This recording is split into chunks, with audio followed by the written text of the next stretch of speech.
We're back. We're joined once again, I'm pleased to say, by Dr. Harold Rhode, an eminent expert on Iran and the culture of the mullahs who govern there by brutal force and who seek through jihad to spread their domination elsewhere around the world, not just the Muslim world, by the way, but throughout other parts of it, including through death and destruction against Israel and us here in the United States as well. Harold, I did want to just come back as we set the stage for this conversation about what has been happening on Joe Biden's watch, with the recollection that going back literally to the founding of the Islamic Republic in Iran, when Jimmy Carter made the terrible strategic error of having the Grand Ayatollah Khomeini come back to Iran and ultimately take over in a civil war, I guess you'd call it, or action against the then Shah of Iran. Ever since that time, it has been an endless incantation of this regime: death to Israel and death to America, the little Satan and the great Satan. How has that informed what these negotiations have been producing under Joe Biden and this warmed over negotiating team of his dating back to the Obama years? I want to add one other thing besides death to America and death to Israel. When Khomeini or any other senior Iranian gives speeches, there's invariably a sign in Persian above his head in the back. And it says, America can't do a damn thing. And that's who we are. And I want to go back, if you don't mind. You mentioned Jimmy Carter. What happened was, all of a sudden, we allow this guy, we basically help him go back to Iran, and he does exactly, Frank, what you said. And they take over the American embassy, which they thought they were going to have for a few days or something. Something awful would happen, and they'd have to leave. Well, it didn't happen that way. They held our diplomats hostage for 444 days. When and why did they release them? Because we can learn so much from that. They literally, 45 minutes before Ronald Reagan took the oath of office, raised his hand, they put all of our diplomats on an airplane. And at the moment that it crossed out of Iranian airspace was the moment that Ronald Reagan raised his hand to take the oath of office. They were afraid that this cowboy was going to do God knows what.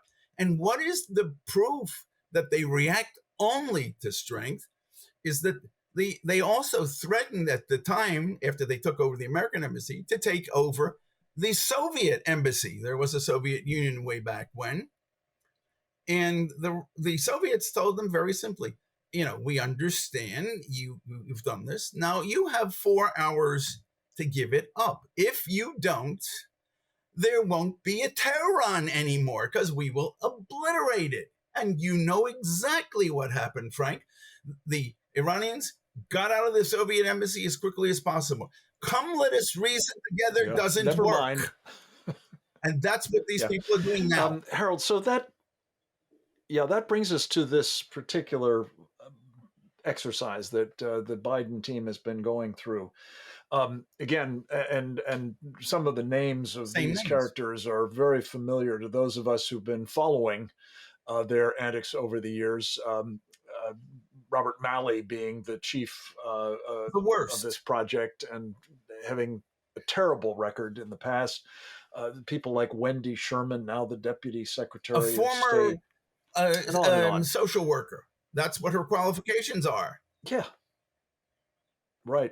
Well, here's the thing. They've all been diplomats now for some time, so those are their qualifications, but they behave like, I don't know, people who are completely clueless about the nature of the dynamics they're involved in. And Harold, just speak to this question because it seems to me so important. It goes back to something you touched on earlier, but it can't be emphasized enough.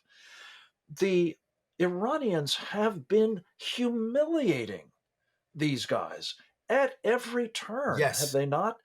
And doesn't that tell you really what you need to know about not only how far they've lurched from peace through strength, but how completely counterproductive all of this is going to be in terms of a good outcome for the United States of Look, in the America. Middle East in general, and specifically in this case in Iran, you only negotiate after you win, after you're the victor. And then you sit down and you basically dictate the terms that the loser is going to, the framework in which he is to function. If you want to negotiate before you have won, you are signaling to the other side in the Middle East that you either don't have the ability or the will to stand up. And in the Middle East, that when you once they see weakness, there's no such thing as confidence building measures and all this other sweet stuff that we've invented here in the West. Their response is they pounce, they jump, and they get you. And Yes. that's what they're doing. So, just as an example of this, Harold, you've had the Iranians refusing actually to meet with the Americans throughout these negotiations under Biden. You've had them insisting on terms that are clearly, designed to Humiliate us. demonstrate our weakness and fecklessness. And most recently, we've actually entrusted the role of intermediary, not just to the Europeans who are at least nominally on our side, but to the Russians at the very moment that we are, well, trying desperately to tremendously penalize them. It's hard to imagine a more incoherent policy approach or one more designed to fail dismally, except in the sense that it produces some sort of document, some sort of understanding, shall we say, like the Joint Comprehensive Plan of Action, that won't produce the desired results. Harold, we have to take a short break. We'll be right back with more. And I want to talk on the other side with you about how, at the end of the day, we're going to have the bomb in Iran's hands, and it may be very quickly, and what the implications are of that, again, not just for the people of Iran or for the people of the Middle East, notably in Israel, but for the people of the United States of America as well. A terrible betrayal, among other things. We'll get into that.